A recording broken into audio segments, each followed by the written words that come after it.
heating and air conditioning.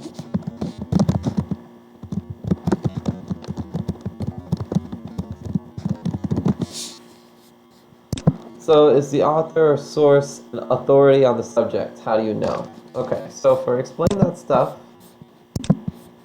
Chris Woodford, we don't really know anything about him, but if we click on this link, it should hopefully give us a little more information. Okay, so it looks like Chris Woodford is a British science writer. It's good to know. He's published several books, it looks like.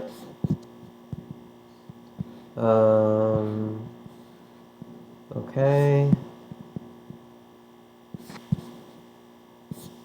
He's received some awards for some of those books, including a top 10 physics book in 2015, qualifications and experience. He has a master's degree from Cambridge University in natural sciences. So that's the relevant subject area we're looking at. He studied experimental psychology, but also covered these other subjects that we're looking at. Okay, great.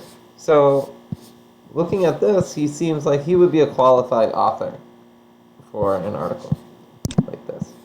So this is, yes, published many books, has received awards, has Mass MA degree.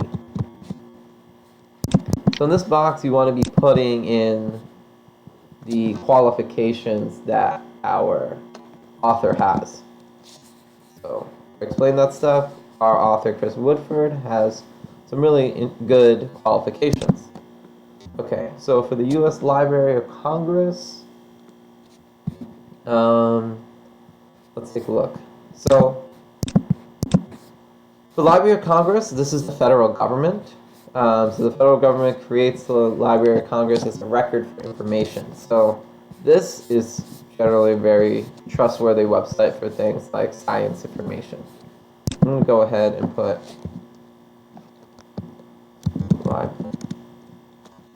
Library of Congress is the national record keeper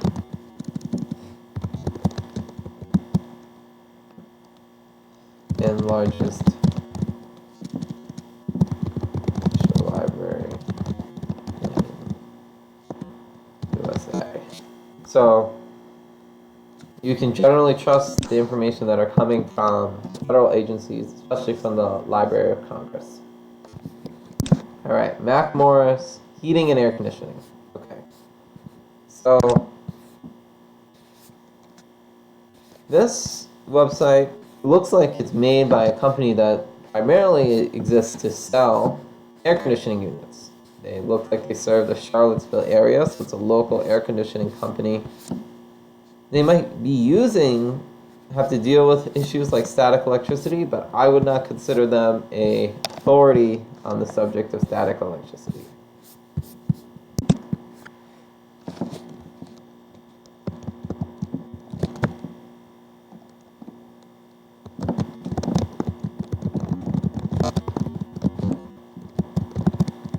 Is not an authority on static electricity. Does the domain extension of the URL suggest that the author or source is reliable? So for Chris Woodford, his website is explainthestuff.com. So like we mentioned, .com websites we are generally just not as trustful of. So it is a .com. Likely what he's selling on his website are his books. So while it's at least science related, it's still a commercial website. The U.S. Library of Congress, that's a .gov.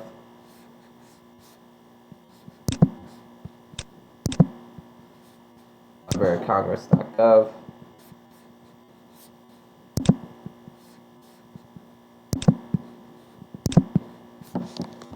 generally one of the most trusted URLs. And air conditioning, the Mac Morris website, this is the .com, this is a commercial website. They're going to be looking to selling humidifiers, it looks like, how to install humidifiers, AC units. This is their business. So when I say this is a reliable URL, probably not. Okay, let's keep going here. So the next thing we're going to look at is the information accurate? So there's two ways to tell if an information is accurate.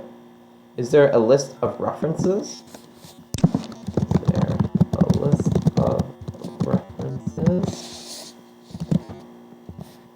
And does the author indicate where the information came from in another way? So if they don't have a list of references at the bottom, or citations that you may have done in previous research yourself, if the article doesn't have a list of explicit references, do they have links in the article that can at least direct you to the related information that they're talking about, so you can double check the things they're saying?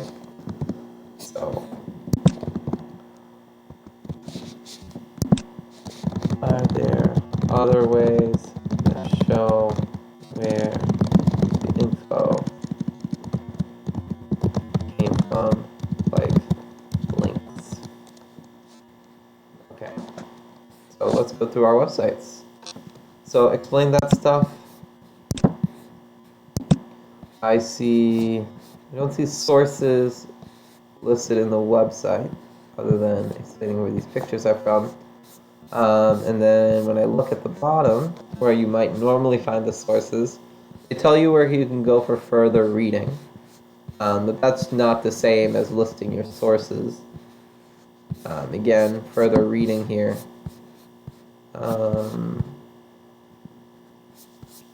But that is a good but what you are seeing is these links.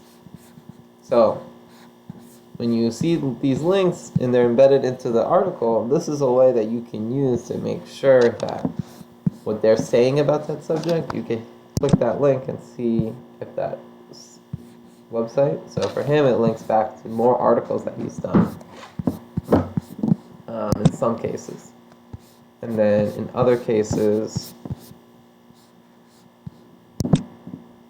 yeah, it's mostly linking back to his stuff. So if you want to get more information on an item, you can click on these links. Okay. So for our first website here, explain that stuff. There is no list of references, but he has links to other articles